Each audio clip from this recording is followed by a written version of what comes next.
بسم اللہ الرحمن الرحیم۔ شروع اللہ کے نام سے جو بڑا مہربان نہایت رحم کرنے والا ہے۔ پیارے دوستو، بنت ہوا وائس چینل میں خوش آمدید۔ فرشتہ نما انسان۔ آج مجھے اپنی زندگی کی پہلی کمائی ملنے والی تھی۔ 3 ماہ کی تنخواہ ایک ساتھ ملی۔ گھر پہنچا تو عید کا سماں تھا۔ ماں باپ، بہن بھائی سب بہت زیادہ خوش تھے۔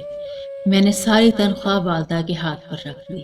والدہ نے تنخواہ کا تیسرا حصہ راہ خدا میں خرچ کرنے کی نیت سے الگ کر دیا اور کہا کہ اس رقم سے ایک بیوہ عورت کے گھر راشن خرید کر پہنچا دینا، جو دور کے ایک محلے میں رہتی تھی۔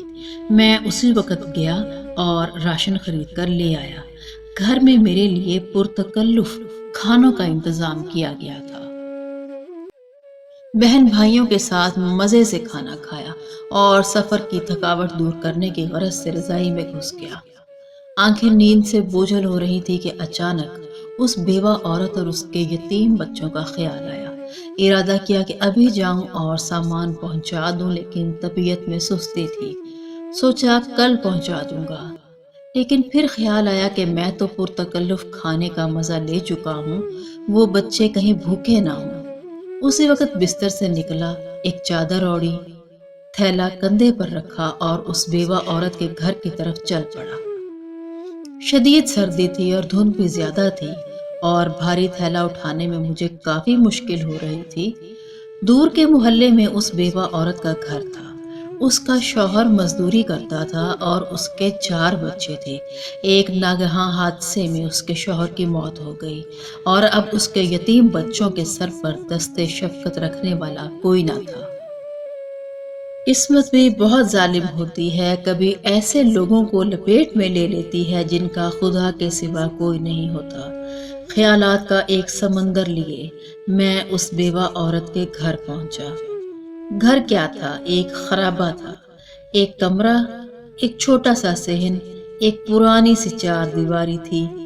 دروازے پر دستک دی تو ایک 5 سالہ بچی باہر آئی، جس کے چہرے پر پریشانی، خوف اور بھوک نمایاں تھی۔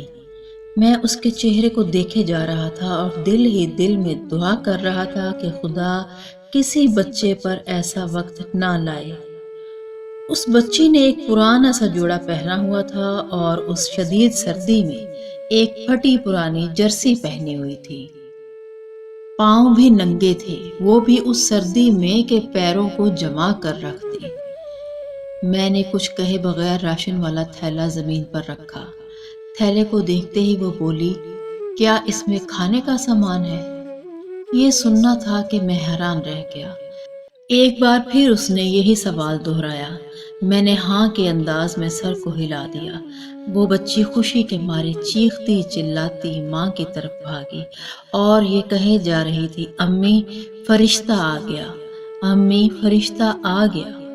پھر 2 اور چھوٹے چھوٹے بچے خوشی کے مارے دروازے پر دوڑے آئے، کبھی مجھے دیکھتے اور کبھی اس تھیلے کو۔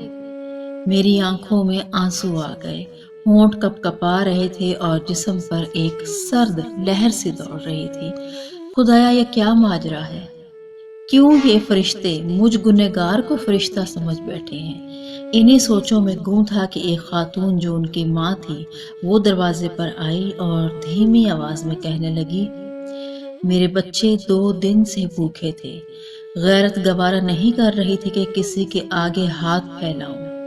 میرے مرحوم شوہر بھی محنت مزدوری کرتے تھے مگر کبھی کسی کے آگے ہاتھ نہیں پھیلاتے تھے۔ ان کے چلے جانے کے بعد ان کی دیکھ بھال کرنے والا کوئی نہ تھا۔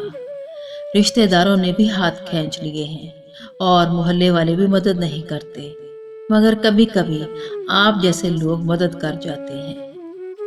میں 2 دن سے بچوں کو یہ کہہ کر بہلا رہی تھی کہ ایک فرشتہ آئے گا اور ہمارے لیے کھانا لے کر آئے گا، اسی لیے یہ بچے آپ کو فرشتہ سمجھ رہے ہیں۔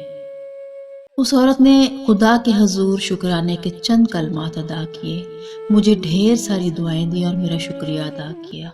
میں وہاں سے واپس ہو لیا۔ آنسو رکنے کا نام نہیں لے رہے تھے۔ زندگی میں کبھی خود کو اتنا پرسکون محسوس نہیں کیا تھا جتنا آج کر رہا تھا۔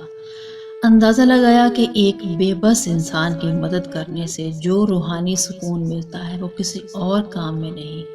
ہمارے ارد گرد ایسے بہت سارے غریب ہوتے ہیں جو مستحق ہونے کے باوجود کسی کے آگے ہاتھ نہیں پھیلاتے، مگر مدد کرنے والے ہاتھ کے منتظر ضرور ہوتے ہیں۔ 2 وقت کی روٹی ہی ان کا کل جہان ہوتی ہے۔ ایسے لوگوں کی مدد کرنی چاہیے، چاہے وہ ایک وقت کا کھانا ہی کیوں نہ ہو۔ میں گھر آیا تو ماں نے پوچھا، بیٹا اتنی رات کہاں چلے گئے تھے؟ میں بے ساختہ بولا، میری ماں میں فرشتہ بننے گیا تھا۔ محترم دوستو، میں امید کرتی ہوں کہ ویڈیو آپ کو پسند آئی ہوگی۔ ویڈیو پسند آئے تو لائک اور شیئر ضرور کر دیجیے گا، اور آنے والی نئی ویڈیوز کے لیے ہمارے چینل کو سبسکرائب کر دیجیے اور ساتھ ہی گھنٹی کے بٹن کو ضرور دبا دیجیے تاکہ ہماری ہر نئی آنے والی ویڈیو سب سے پہلے آپ تک پہنچے۔ مجھے اجازت دیں، زندگی رہی تو اگلی ویڈیو میں آپ سے ملاقات ہوگی۔ تب تک کے لیے خدا حافظ۔ ہنستے رہیے اور ہمیشہ مسکراتے رہیے۔